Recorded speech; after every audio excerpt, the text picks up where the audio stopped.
Et notre Zoom d'aujourd'hui est consacré aux Ardennes, immense massif forestier entre la France, la Belgique et le Luxembourg, une région des plus européennes, partagée entre 3 pays avec un développement économique et touristique aujourd'hui concerté. Un territoire où les frontières administratives ne veulent d'ailleurs pas dire grand-chose. Là-bas, ce sont les rivières qui vous guident, la Sémois, la Lesse et surtout la Meuse. Vincent Ditch, Florian Perrin et Giuseppe Gravina. Belfus, coucou. Ancien pilote de chasse, Hans Bonin-Senia est tombé amoureux des Ardennes il y a 3 ans. Au point de reprendre et développer avec succès des gîtes touristiques. Bien souple, et on me suit. Ce succès, il le doit notamment à l'originale façon de faire découvrir son pays d'adoption. En gyropode. Car ce pays ardennais, frontalier, souvent escarpé, très forestier, n'est pas toujours facile d'accès.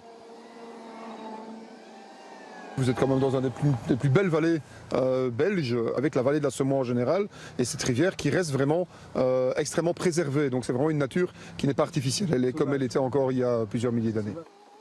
Avec comme témoin principal de cette histoire millénaire, le château fort de Bouillon. On est dans la salle de torture, évidemment. Alors une salle de torture, c'était extrêmement important au Moyen-Âge. Jean-Christophe Delatte est assureur de métier, mais aussi guide passionné du château.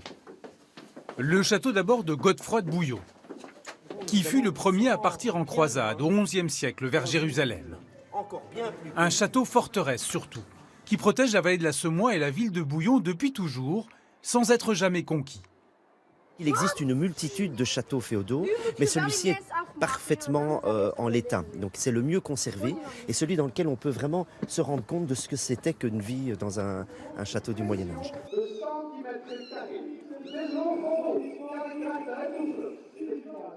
La fauconnerie, c'est un métier qui date depuis, bien entendu, avant le Moyen-Âge même. Donc ici, dans ces cadres-là du château, bien entendu, il y a d'office un spectacle de fauconnerie, parce qu'à l'époque, les nobles avaient quand même des rapaces, principalement pour aller à la chasse, bien sûr. Côté forteresse, les Ardennes françaises ne sont pas en reste. À 20 km de Bouillon, c'est le château fort de Sedan qui domine la ville depuis 5 siècles. Abandonné par l'armée en 1962, il a failli être détruit. Mais un projet d'hôtel de luxe financé en partie par des Ardennais a permis en 2004 de sauver ce patrimoine. Colombe Poirier, qui veille sur les nuits des clients depuis le début, en connaît tous les recoins.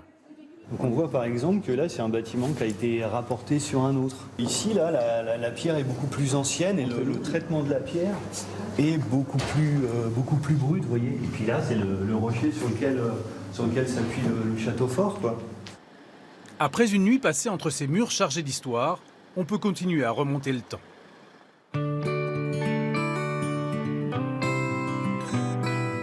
En empruntant les routes sinueuses de la vallée de la Semois qui méandrent des 2 côtés de la frontière, à la découverte d'un passé plus industriel, la fabrication du tabac.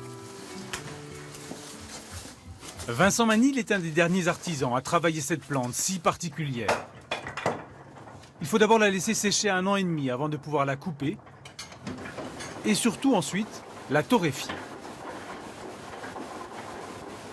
J'estime, au toucher, à l'odeur, que le tabac est prêt.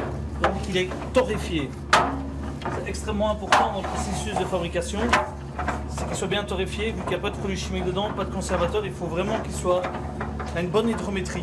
C'est vraiment primordial. La bonne utilisation du tabac, c'est justement de crapoter. Donc taffeter, le terme français, crapoter, taffeter. Pendant que Vincent torréfie, Gaëtane, son épouse, fait visiter le musée dans lequel ils présentent tout ce qu'ils ont pu dénicher en rapport avec l'histoire du tabac. Dans le monde et dans la vallée de la Semois, bien sûr. Un tabac dont Vincent Manil perpétue une production jadis ici très importante. C'était 20 millions de plants en 1920. Il y a eu jusque 60 fabricants de tabac en tout, pas d'un seul coup. Ici au village, il y avait 6 fabricants de tabac, et puis beaucoup aussi plantés pour eux-mêmes. Terre de culture, les Ardennes, des 2 côtés de la frontière, sont aussi une terre de nature. Entre prairies et forêts, le village de Boultaubois, au centre des Ardennes françaises, s'est fait une spécialité de la découverte et de la défense des espaces naturels. Il faut trouver plein de noisettes qui ont été mangées et grâce à ça, on va réussir à savoir quels sont les animaux qui viennent se nourrir. Geoffrey Bourguin a grandi ici. Il travaille désormais au sein de la Maison de la Nature de Boultaubois. Tout au long de l'année, il accompagne groupes scolaires et publics en forêt à la recherche du détail qui va marquer les esprits. Donc la larve de libellule va vivre dans l'eau entre 2 et 3 ans, va sortir de l'eau afin de s'accrocher sur de la végétation qu'il y a autour et ensuite va donner une libellule adulte. On apprend aux gens à mieux connaître la nature qui les entoure et de mieux la connaître, ça permet bien évidemment de mieux la respecter. Et ici on a des forêts, on a des ruisseaux, on a des mares, on a des étangs, donc on a vraiment un milieu naturel qui est exceptionnel. De la France à la Belgique, le lien naturel de cette Ardenne exceptionnelle, c'est le fleuve Meuse.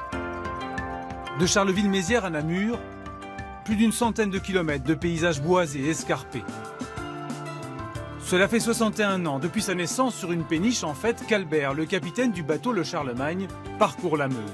Pour du commerce d'abord, avec des touristes aujourd'hui, mais ne lui parlez pas de longs fleuves tranquilles.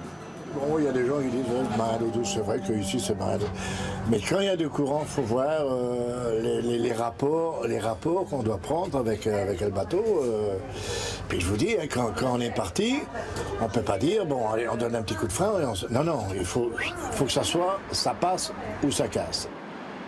Comme le Charlemagne, en plein été, des dizaines de bateaux de croisière naviguent autour de Givet, la dernière ville française des bords de Meuse, et autour de Dinan, la première ville belge.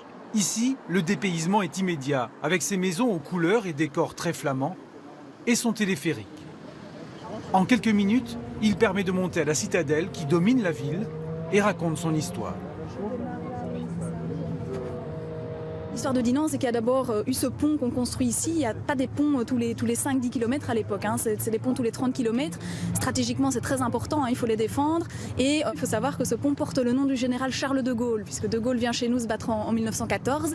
Il va être blessé justement sur ce pont qu'il faut défendre. Et les Français viennent défendre ce pont en 14, justement contre les Allemands.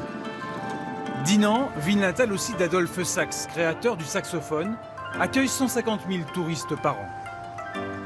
Mais ils sont trop peu nombreux encore à parcourir les vallées de la Meuse et de ses affluents comme la Semois pour découvrir les Ardennes, comme on dit en France, l'Ardenne, comme disent les Belges.